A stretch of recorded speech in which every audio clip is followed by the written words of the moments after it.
O Senhor esteja convosco. Ele está no meio de nós. Proclamação do Evangelho de Jesus Cristo, segundo Marcos. Glória a vós, Senhor. Naquele tempo, Jesus atravessou de novo numa barca para outra margem. Uma numerosa multidão se reuniu junto dele e Jesus ficou na praia. Aproximou-se então um dos chefes da sinagoga, chamado Jairo. Quando viu Jesus, caiu a seus pés e pediu com insistência: Minha filhinha está nas últimas. Vem e põe as mãos sobre ela, para que ela sare e viva. Jesus então o acompanhou. Uma numerosa multidão o seguia e comprimia. Ora, achava-se ali uma mulher que há 12 anos estava com uma hemorragia. Tinha sofrido nas mãos de muitos médicos, gastou tudo o que possuía e, em vez de melhorar, piorava cada vez mais. Tendo ouvido falar de Jesus, aproximou-se dele por detrás, no meio da multidão, e tocou na sua roupa. Ela pensava: se ao menos tocar na roupa dele, ficarei curada. A hemorragia parou imediatamente e a mulher sentiu dentro de si que estava curada da doença. Jesus logo percebeu que uma força tinha saído dele e, voltando-se no meio da multidão, perguntou: quem tocou na minha roupa? Os discípulos disseram: estás vendo a multidão que te comprime e ainda perguntas quem me tocou? Ele, porém, olhava ao redor para ver quem havia feito aquilo. A mulher, cheia de medo e tremendo, percebendo o que lhe havia acontecido, veio e caiu aos pés de Jesus e contou-lhe toda a verdade. Ele lhe disse: filha, a tua fé te curou. Vá em paz e fica curada dessa doença. Ele estava ainda falando quando chegaram alguns da casa do chefe da sinagoga e disseram a Jairo: tua filha morreu. Por que ainda incomodar o mestre? Jesus ouviu a notícia e disse ao chefe da sinagoga: não tenhas medo, basta ter fé. E não deixou que ninguém o acompanhasse, a não ser Pedro, Tiago e seu irmão João. Quando chegaram à casa do chefe da sinagoga, Jesus viu a confusão e como estavam chorando e gritando. Então ele entrou e disse: por que essa confusão e esse choro? A criança não morreu, mas está dormindo. Começaram então a caçoar dele. Mas ele mandou que todos saíssem, menos o pai e a mãe da menina, e os 3 discípulos que acompanhavam. Depois entraram no quarto onde estava a criança. Jesus pegou na mão da menina e disse: Talita cum, que quer dizer: menina, levanta-te.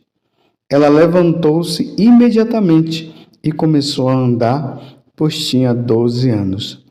E todos ficaram admirados. Ele recomendou com insistência que ninguém ficasse sabendo daquilo e mandou dar de comer à menina. Palavra da salvação. Glória a vós, Senhor. Meus irmãos e minhas irmãs, hoje, com muita alegria, a igreja celebra São João Bosco, conhecido tradicionalmente por nós como Dom Bosco. Dom Bosco, ele, diante das situações dos jovens que ele se deparou no seu tempo, lá na Itália, vendo os jovens na rua, sem nenhuma perspectiva de vida no futuro, ele, inspirado porque Deus o tocou no coração, Dom Bosco passou a cuidar dessas crianças. E a inspiração dele foi criar um oratório onde as crianças e esses jovens, na verdade eram mais jovens, pudessem ter uma educação profissional e uma educação cristã. A preocupação principal de Dom Bosco era a questão da catequese, porque Dom Bosco estava preocupado com a salvação daqueles meninos. E aí ele hoje é considerado um grande educador, é um dos pais da educação. Dom Bosco, ele dedica a congregação dele a São Francisco de Sales. Por isso que nós chamamos os salesianos de salesianos por causa de São Francisco de Sales. Que Dom Bosco, que estava preocupado com a educação, com a profissão daqueles meninos, mas também preocupado com a salvação deles. Por isso, ele dava a catequese, ensinava, ele levava horas atendendo a confissão dos meninos. Que Dom Bosco possa interceder por esses tempos difíceis que nós estamos vivendo hoje, ainda mais na questão educacional, que é a preocupação de muitos pais católicos. Mas voltemos ao Evangelho. O Evangelho de hoje, vocês percebam que é uma continuação. Jesus tinha entrado na região dos pagãos, dos Gerazenos, onde tinha 10 cidades que se chamava Decápolis. Lá tinha aquele homem que estava naquela situação deprimente, ele estava com 6.000 demônios no corpo. Imagina só, era uma legião. E Jesus liberta aquele homem, mas o povo da cidade não aceitou Jesus e mandou Jesus embora. Aí Jesus sai, volta para a região de novo de Israel. Por isso que aqui fala assim: Jesus atravessou de novo numa barca para outra margem, agora para a margem de cá, onde está o povo de Israel. Lembremos que nós estamos no capítulo 5, do versículo 1 até o 43º do Evangelho de São Marcos. E ali acontece 2 fatos. Um homem vem apressadamente ao encontro de Jesus e diz para ele era um dos chefes da sinagoga, chamado Jairo. Ele dizia: minha família está nas últimas, vem e põe as mãos sobre ela para que ela sare e viva. Então Jesus o acompanhou e foi. Na saída, uma mulher que há 12 anos estava nessa condição de uma hemorragia que não curava, já tinha ido atrás de muitos médicos. Lembre-se que eu estou apenas narrando o que eu acabei de ler. E aí, não tinha encontrado ninguém que a curasse, então, ela ouvindo de Jesus, que Jesus estava fazendo muitas curas, ela vai. Só que ela tinha uma questão: ela era considerada impura por causa dessa hemorragia e ela não podia se aproximar de ninguém, mas ela entra no meio ali da multidão e aí ela pensa: se ao menos eu tocar na roupa dele eu vou ficar curada. E aí aconteceu.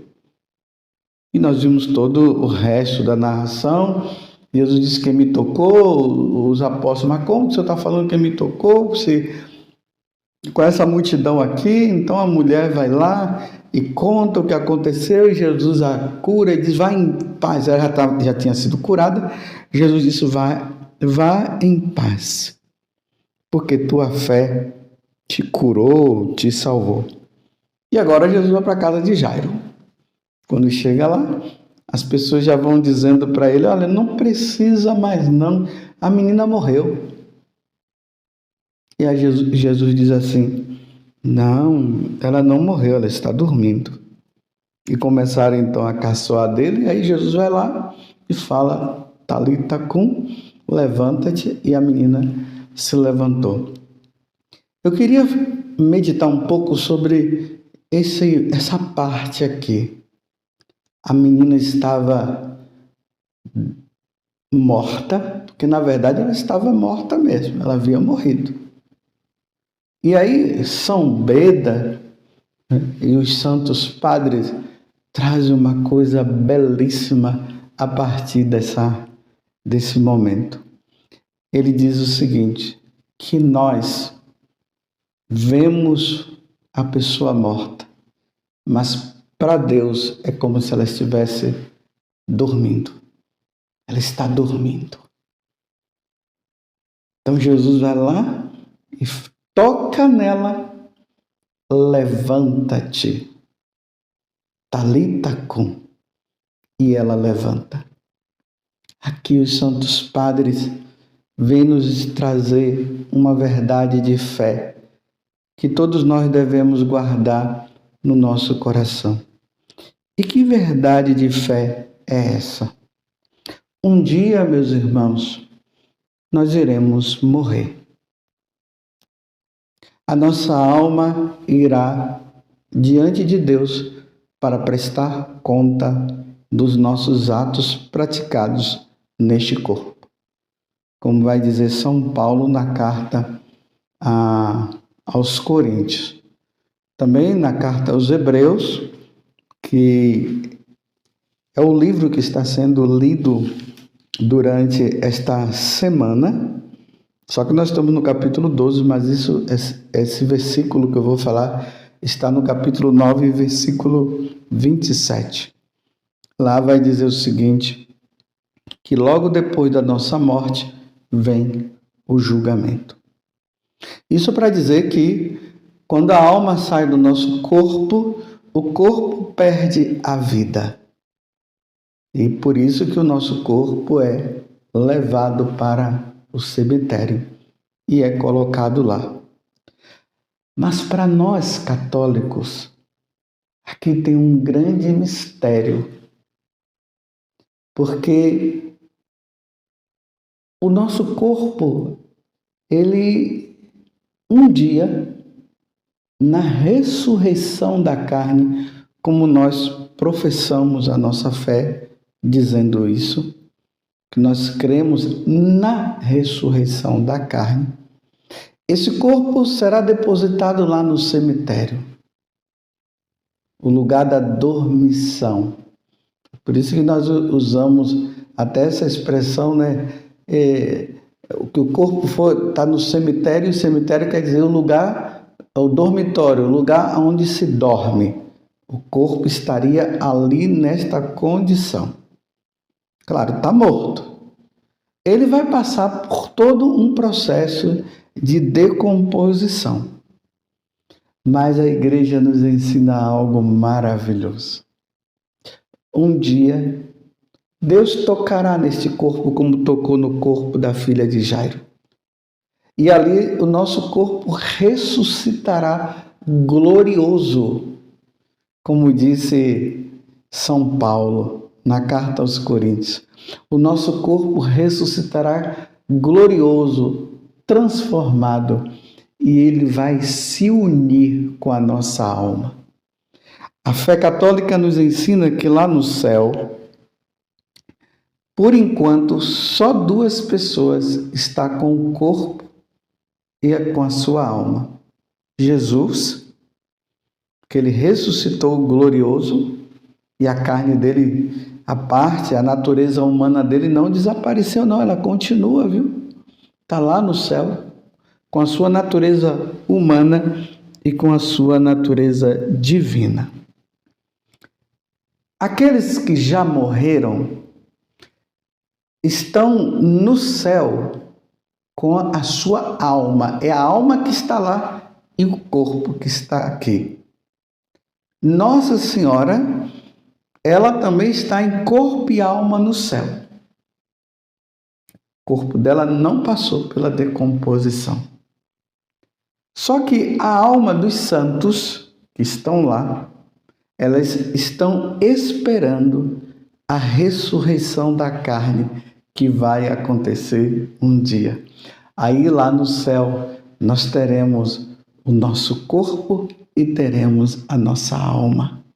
E lá nós glorificaremos e viveremos com Deus para sempre. Por isso, meus irmãos, aqui eu falo para você, esse corpo nosso, São Paulo diz que é templo do Espírito Santo, porque Deus habita. Vamos fazer o possível, meus irmãos, para que esse corpo não se suje na lama do pecado, principalmente na lama do pecado mortal. Não vamos permitir, meus irmãos, que isso aconteça. Para quando o nosso corpo ressuscitar, ele possa se unir com a nossa alma, que está salva. Porque se nós morremos em estado de pecado mortal, nós iremos para a condenação eterna. Então, a nossa alma, que já estará lá condenada, e Deus me livre disso acontecer conosco, que já estará condenada no inferno. Quando o corpo se unir à nossa alma, ele só vai se unir e vai permanecer no inferno. É diferente da alma de Santa Teresinha. Quando o corpo dela ressuscitar glorioso, vai se unir com a alma dela que já está no céu. Aqueles que, pela época, pelo tempo em que Jesus voltar, estiver no purgatório, o corpo glorioso vai se unir à alma que está no purgatório e vai para o céu, porque quem está no purgatório está salvo. E aí o purgatório desaparecerá e só restará o céu e o inferno. Vai ser terrível. E que coisa terrível! Imagina a nossa alma ter sido condenado e o nosso corpo um dia vai ressuscitar e vai se unir à alma e vai para o inferno. Isso não. Longe de Deus. Longe de nós isso, meus irmãos. Levemos, meus irmãos, uma vida santa. Levemos a sério. Fuja do pecado. Como diz no Eclesiástico, fuja dos pecados como se foge da serpente. Se você colocar uma serpente na sua casa, ou se aparecer uma serpente na sua casa, você não vai ficar ali brincando com a serpente. Você não vai ficar ali tentando hipnotizar a serpente. Claro, você vai correr. E se você tiver muito mais coragem ainda, você vai até matar. Fujamos do pecado. Levemos uma vida santa.